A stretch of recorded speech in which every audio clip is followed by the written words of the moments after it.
faraón egipcio compraba jovencitas según la arqueología? El día de hoy tocaremos este tema, no sin antes mencionar de que en el año 1887 unas excavaciones ilegales sacaron a la luz en Amarna, la antigua capital del faraón Akenatón, un archivo con cientos de tablillas escritas en escritura cuneiforme.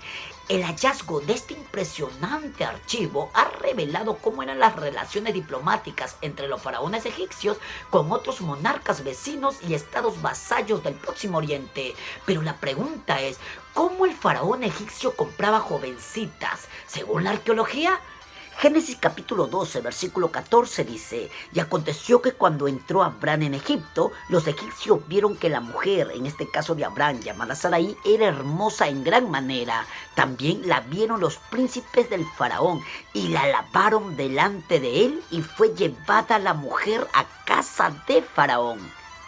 Es decir, el texto sagrado menciona de que una vez que Abraham entró a tierra egipcia, pues los egipcios comenzaron a notar la belleza de su esposa, y eso generó de que ella fuese llevada al palacio del faraón.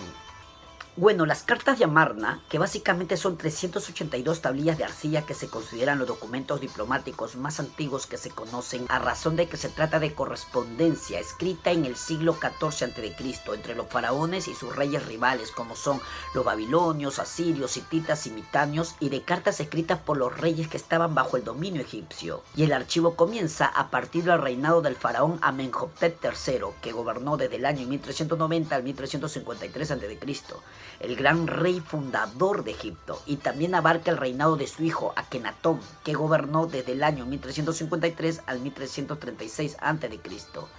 Ahora bien, el nombre de Cartas de Amarna deriva del lugar donde se hallaron las tablillas, la antigua ciudad de Ajetatón, construida por orden del faraón Akenatón, pero que hoy en día es conocida como Tel el Amarna en Egipto.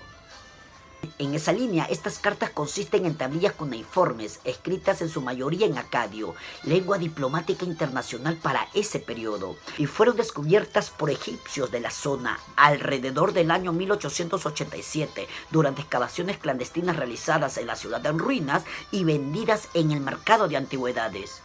Ahora bien, sus temas más comunes son las negociaciones de matrimonios diplomáticos, las manifestaciones de amistad y el intercambio de materiales. Pero también estas cartas revelan la adulación, la arrogancia, los celos y el rebajamiento de los gobernantes, pero sobre todo permiten conocer las complejidades de la diplomacia internacional. Por otra parte, el crecimiento de grandes imperios que luchaban por la supremacía había creado la necesidad de un sistema reglamentario, y las cartas de Amarna constituyen una vía de acceso sin precedentes al interior del funcionamiento de este sistema. También es necesario mencionar de cómo estas cartas cuentan con mucho más detalle cómo Egipto ejercía su control sobre las ciudades cananeas de Levante. Esas ciudades tenían que abastecer a Egipto con comida para sus soldados, además de pagar varios tipos de tasas. Pero hay una carta que destaca en el archivo de Amarna sobre la relación entre el faraón y los gobernantes egipcios locales. La carta fue enviada por el faraón al gobernante de la ciudad de Geser. En dicha carta, el faraón egipcio exige que el gobernante de Geser le envíe 40 jovencitas y que debían ser las más bonitas y agradables del lugar.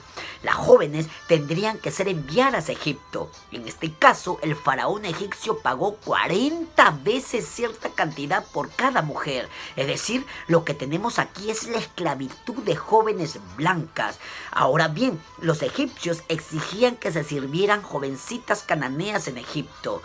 Y ahora surge esta pregunta: ¿y qué hacían en Egipto estas pobres muchachas que eran arrancadas de sus familias y sus ciudades? Pues se convertían en las esclavas de los palacios y las casas. En el mejor de los casos se quedaban en la cocina, y en el peor de los casos sufrían abuso sexual. Pero es necesario mencionar que este tipo de tasa no era legítima, no formaba parte de las tasas comunes. Por ende, el faraón tenía que pagar por cada jovencita. Esta carta de Amarna, donde se encuentra lo que acabamos de mencionar, es un documento increíble, quizás uno de los únicos que se tiene en el Antiguo Oriente sobre este tipo de comercio de jovencitas. En síntesis, podemos decir de que una de las cartas de Amarna detallan la manera de cómo el faraón egipcio compraba mujeres de los territorios a las cuales él tenía dominado para luego esclavizarlas en Egipto.